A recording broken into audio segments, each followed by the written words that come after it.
Bună seara, dragilor! Bine v-am regăsit. Numai ce am terminat mai devreme interviul cu sponsora mea, Simona Pintean, managera, sponsora și prietena mea, Simona Pintean, în care v-am povestit de ce și cum să încep eu o afacere online. Și iată că revin din nou într-un material live ca să vă vorbesc despre consecvență și consistență. Este o provocare pe care am primit-o. Zilnic primim provocări în echipa noastră fantastică, pentru că, nu-i așa, provocările ne aduc creștere. Iar asta este provocarea zilei de astăzi, să vă vorbesc despre consecvență și consistență. Ei bine, consecvența, o foarte, foarte lungă perioadă de timp, nu a fost punctul meu forte. Am început o grămadă de proiecte de luni, de săptămâna viitoare, de luna viitoare, de la început de an. Dumnezeule, cine nu are o întreagă listă de lucruri pe care vrea să le facă de la începutul anului? Să citească o carte pe săptămână, să facă sport, să slăbească, să mănânce mai sănătos, să cheltuie mai puțin bani, să economisească mai mult. Vă regăsiți și voi în aceste liste. Cât de des duceți la bun sfârșit ceea ce v-ați propus în aceste liste?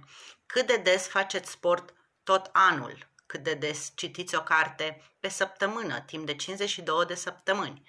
Cât de des economisiți un leu pe zi în fiecare zi a anului? Nu știu voi, dar vă spun sincer că la mine consecvența este o problemă. Sau mai bine spus, a fost o problemă, deși și acum am momente în care mai îmi dă cu eroare, dar faptul că conștientizez acest lucru mă ajută să fiu tot mai consecventă cu fiecare zi care trece. De ce este importantă consecvența și consistența în afacerea pe care o am? Este foarte simplu. Cel mai bun exemplu este online-ul. În momentul în care pe pagina mea de business sau pe pagina mea personală nu mai sunt postări zilnice, nu mai vorbesc despre mine, despre afacere, despre produse, nu mai vorbesc cu voi pur și simplu, atunci efectiv dispar. Eu dispar din viața voastră și dispărând nu mai am vizibilitate și neavând vizibilitate nu mai am rezultate atât de bune. Iată de ce este atât de importantă consecvența.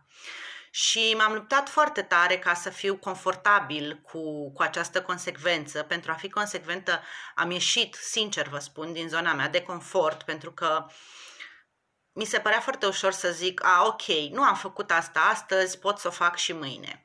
Și mâine probabil era o zi mai încărcată sau dimpotrivă o zi foarte relaxată și spuneam, de ce să mă mai stresez astăzi? Cum nu am făcut ieri, pot să nu fac nici astăzi. Putem să o lăsăm pe mâine. Și cred că cu toții cunoașteți proverbul nu lăsa pe mâine ce poți face astăzi, nu-i așa?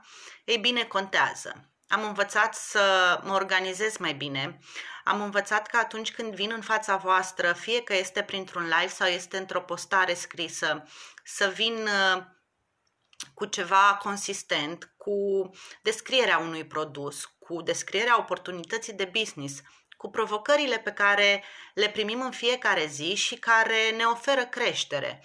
Pentru că de 2 luni de zile de când am conștientizat nevoia consecvenței în viața mea, ei bine, m-am schimbat în primul rând eu ca om. Sunt mai împăcată cu mine pentru că zi de zi fac lucrurile pe care mi le propun și nu vă imaginați că am vreo listă din aceea A4 care nu se mai sfârșește. Nu. În fiecare zi îmi scriu pe hârtie lucrurile pentru care sunt recunoscătoare și ceea ce îmi doresc să obțin de la perioada imediat următoare în viața mea.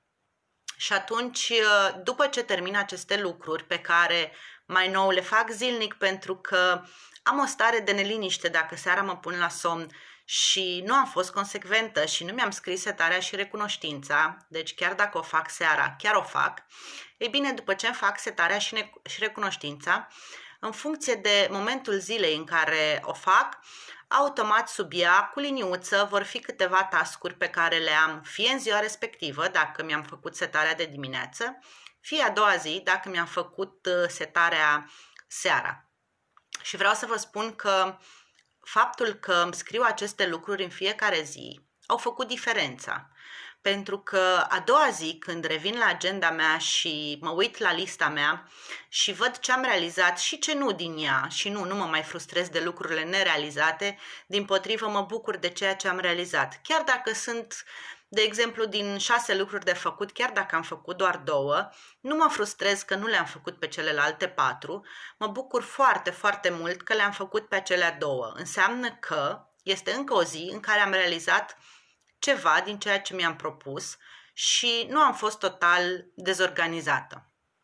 Așadar, este foarte important să fii constant în acțiunile tale, indiferent că vrei să dezvolți o afacere online, indiferent că ești doar o mămică care stă acasă cu copiii, indiferent că ești angajat într-o corporație și ai sarcinile tale stabilite la serviciu. Faptul că suntem constanți, faptul că suntem organizați și că facem intenționat anumite lucruri ne oferă o stare de liniște și atunci nu mai suntem tot timpul frustrați și supărați și agitați. Faptul că suntem constanți ne dă o stare de liniște. Sper din suflet că v-a ajutat ceea ce v-am spus astăzi aici. Sper din suflet să fie mâine ziua în care decizi că și tu poți începe să fii constant sau de ce nu din seara aceasta, căci încă mai este timp.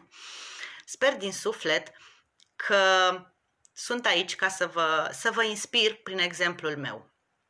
Vă mulțumesc că mă ascultați, vă mulțumesc că sunteți alături de mine și aștept oricând cu drag mesajele, întrebările și criticile voastre, pentru că orice critică este constructivă. V-am pupat, o seară frumoasă vă doresc!